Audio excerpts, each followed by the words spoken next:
Սիրելի բարեբաշտ հայորդի, այսօր ցեզ հետ պիտի բաժնեմ պատմությունը, որը քրի առնված է նոյեմբեր 1992 թվականին, վերնագրված է Ռաֆիին մգրդությունը։ Հայերն սկսած են բնակություն հաստատել Հալիֆաքս քաղաքի մեջ, Կանադա, դեռևս 1890-ական թվականներուն, թեև սկզբնական շրջանին միայն առանցին անհատներ էին, որ գտանեին հոն ու հաջող հետևանք բազում պատահականության։ Եվ ահա բազմաթիվ դարիներ անց առաջին անգամ լալով Հալիֆաքսի ու Մոնքթոնի մեջ կգազմագերբվեր հայկական բադարակի գազմագերբությունը։ Օգտվելով արիթեն ազգայինները մեկը, որ լսած էր իմ կատարելիք հովվական այցելության մասին, գհերացայնե Մոնրեալի գրասենյակս և դադամսելով գխնդրե, որպեսզի իր զավակը մգրդեմ։ Խոսակցութենեն գեզրակացնեմ, որ մգրդվելիքը արդեն չափահաս դարձած երիտասարդ մներ, սակայն ոչ միայն չեմ մերժեր խնդրանքը,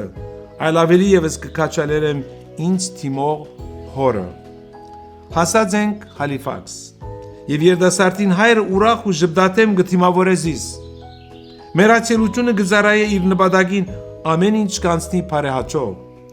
Գագաթնակետը սակայն կմնա մգրդության բահը խումբ հավատացյալներ թիվով 26 հոգի, փոքրիկ մադուրիմը մեջ շրջապատած են երիտասարդ Ռաֆիին, ով ձնրատիր ու լուր կնորոգվեր ներքնաբես։ Օրհնված ջուրով կխաչակնկեմ գլուխն ու ձեռքերը և ապա սրբալույս միրոնով կտրոշմեմ ջագադը։ Բոլորովին նորեություն մներ առջևս կանգնածը, գնայիմ Ռաֆիին, լուսավորված թեմքին, որ սրբացած էր մեր հայրերու սուրբ միրոնով, մինչ անտին հայրն ու գնկահայրը ուրախացած և հուզումնախառն արցունքներով գվգայեն հոգիի մգրդությունը։ Հոգիս խորքեն սրտակին աղոթք ու գոհություն գուզեմ բարձրացնել առ Աստված և այս և նման հոգենորոք աղբյուրներ կփխեցնե ու ապրումներ կշնորհե ինձի, ապրումներ, որոնց շնորհիվ ամեն օր, ամեն վայրկյան նոր և ավելի լայն ու խոր իմաստը կստանա ի բոլոր սրտե Աստուծո ծառայելու դենչն ու փափակը իմ մեջ։ Ամեն։